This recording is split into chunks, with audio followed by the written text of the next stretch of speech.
Hello and welcome back to my channel. Today I'm going to share a what I eat in a day video with you. I am going to be sharing all kinds of foods that are not low carb keto friendly. Today's one of my carb cycling non-keto days, so it's going to be just a day full of the foods that I eat when I'm not following low carb keto. And we're also allowed outside of our limited zone. We've been in lockdown for a couple of months now, and today we're allowed anywhere within our county. And as we live in County Wicklow, we're going to go to the Kilmacarra Botanic Gardens, which is a beautiful drive to get there through the countryside. So I thought I'd share that with you, a little distraction from everything that's going on in the world, and I hope you'll enjoy this video. And be sure to leave a like, subscribe for more videos, comment to let me know what other content you want to see, if you want to see more out and about island, day of eating type videos like this. So yeah, let's start with breakfast. I am making chocolate oatmeal for breakfast, which my kids absolutely adore, and it's a little bit unconventional the way I make it, so I'm going to show you that now. I start by melting just a smidge of butter in my saucepan. It is super sunny in my kitchen this morning, so it's really bright. I find that melting just a little bit of butter and coating the bottom and the sides stops it from sticking. If you've had oatmeal and it's stuck like crazy, this prevents it. So I'm just going to get that melting, get the bottoms and sides coated, and then we'll get cooking the rest of the oatmeal. Butter's melted or coated around the saucepan, so now I'm going to add in my water and milk. So I'll pop 2 cups of water in and topped it up with 2 cups of milk. So I'm making this for a family of 4, so I'm doing 2 cups milk, 2 cups water, and eventually 2 cups of oatmeal. If you're making this for one person, do half a cup of each, so half a cup per person of water, milk, and then oats. And I'll make mine a little bit differently. I'm going to bring the saucepan of liquid up to the bubble. Once it's bubbling, then we'll add in the oatmeal. So you can hear the milk and water is just coming up to bubble, so we'll add in the oats. So yeah, the liquid had just come up to bubble, so I added in my 2 cups of oats. We'll stir that through, and now we'll add in the chocolate. Now it's up to you how much chocolate you'd like to add in. Cocoa powder, I went for 3 tablespoons, and I'm happy with that amount, and we're just mixing it through. I'd say about a tablespoon or so per person, but with 4 of us I don't really want 4 tablespoons in, so I'm quite happy doing 3, if that makes any sense. But yeah, that is what I'm doing. It's nice and bubbly. Now, along with the cocoa powder, it's also up to you how much sweetness you'd like to add in. I've gone for 3 tablespoons of maple syrup.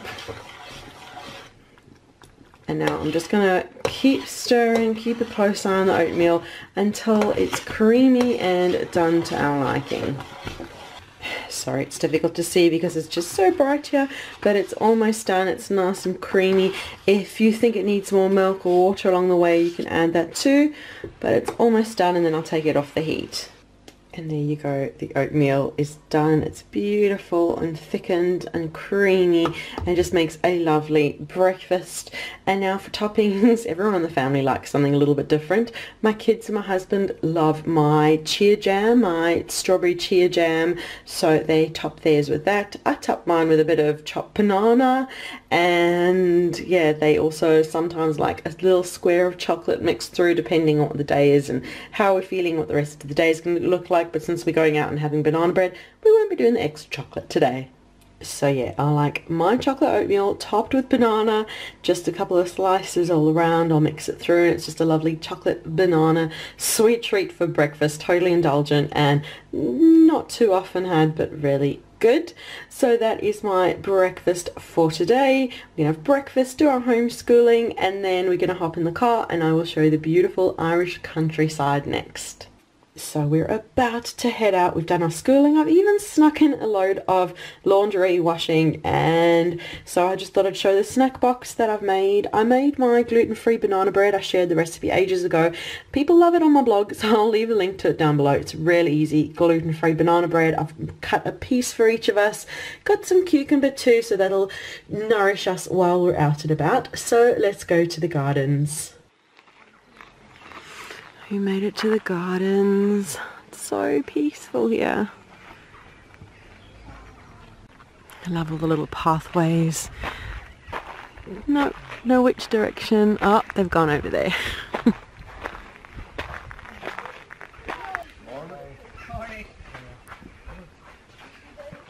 all these old walls and secret gates.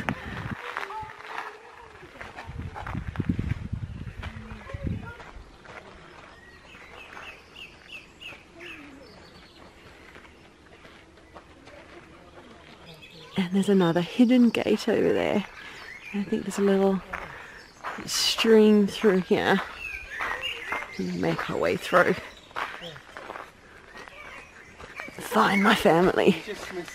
I just missed a robin. Oh, is the water in the stream? Oh, it hasn't been raining much. Oh, lucky. Little bit. It's like a little bubbling brook. Not usual for that. Mm.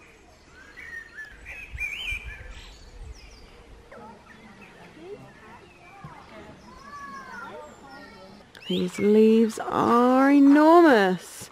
They're just about as big as the children. A little lily pond.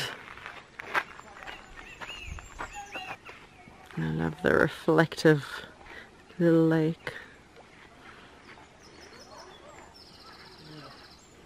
And these gardens are actually called the Kilmacara Gardens, and this was Kilmacara House. It's in a bit of ruins, as you can see.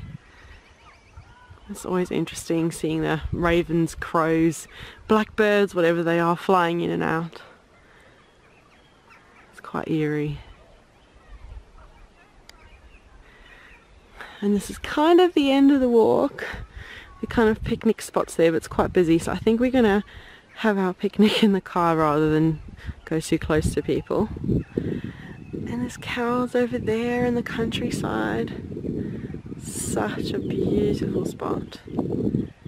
And we're back home now, and I made a really quick and easy lunch. I cooked up some scrambled eggs, and I've popped a nice piece of avocado on the side, some cheese and smoked salmon for a super quick, easy, protein rich lunch after the banana bread treat while we were at the park.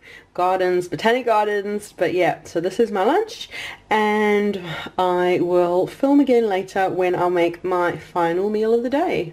And for dinner, I'm making a leek and potato soup. I've been buying these huge 5 kilo bags of potatoes, and so I want to use some of them up in a soup in Ireland here. The potatoes are incredible, so I couldn't resist making a lovely soup to end my day with. And we've got a bag of leeks, so we're going to use the leeks, some garlic for flavour, and I'm just going to show you how I put the soup together.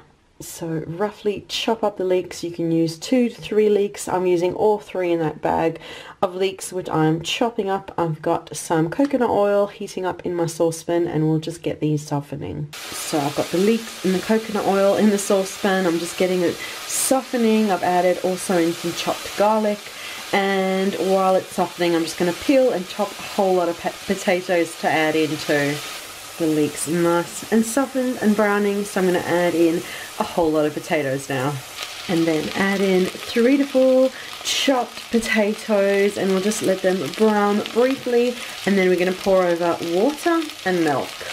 Okay, and pour over water. I'm going for about 4 cups or about 1 litre of water.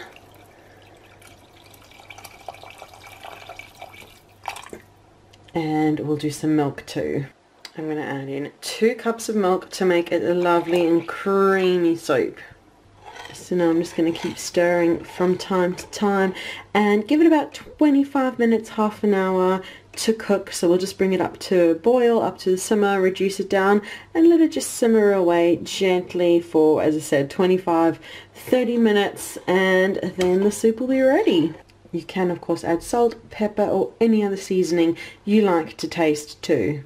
So the soup has come up to bubble. I'm just going to lower down the heat, and we'll just let it simmer until everything is soft and mashable. It has been simmering for about half an hour. Smells incredible. All of the potato has pretty much fallen apart, and it's just a beautiful creamy soup. So I'm going to take it off the heat now.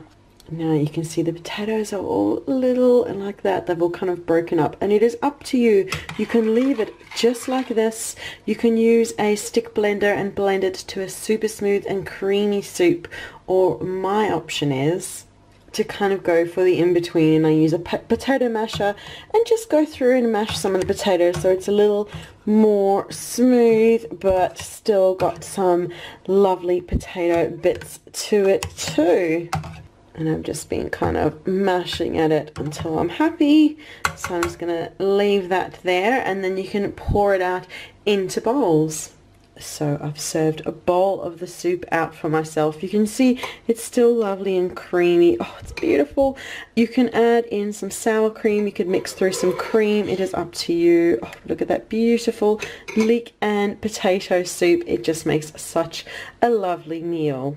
So that is the video for today with my full day of eating, ending with this lovely soup for dinner. I hope you've enjoyed watching this video and coming along to those beautiful botanic gardens earlier today too. It was such a lovely outing. I look forward to going more outings too, and let me know if you want me to film more full days of eating like this. And I'll leave some links down below to the banana bread I had earlier, the gluten-free banana bread, and anything else I've mentioned along the way too. So click through for that, and be sure to leave a like, subscribe for more videos too. So thank you so much for watching, and we'll see you again soon. Bye.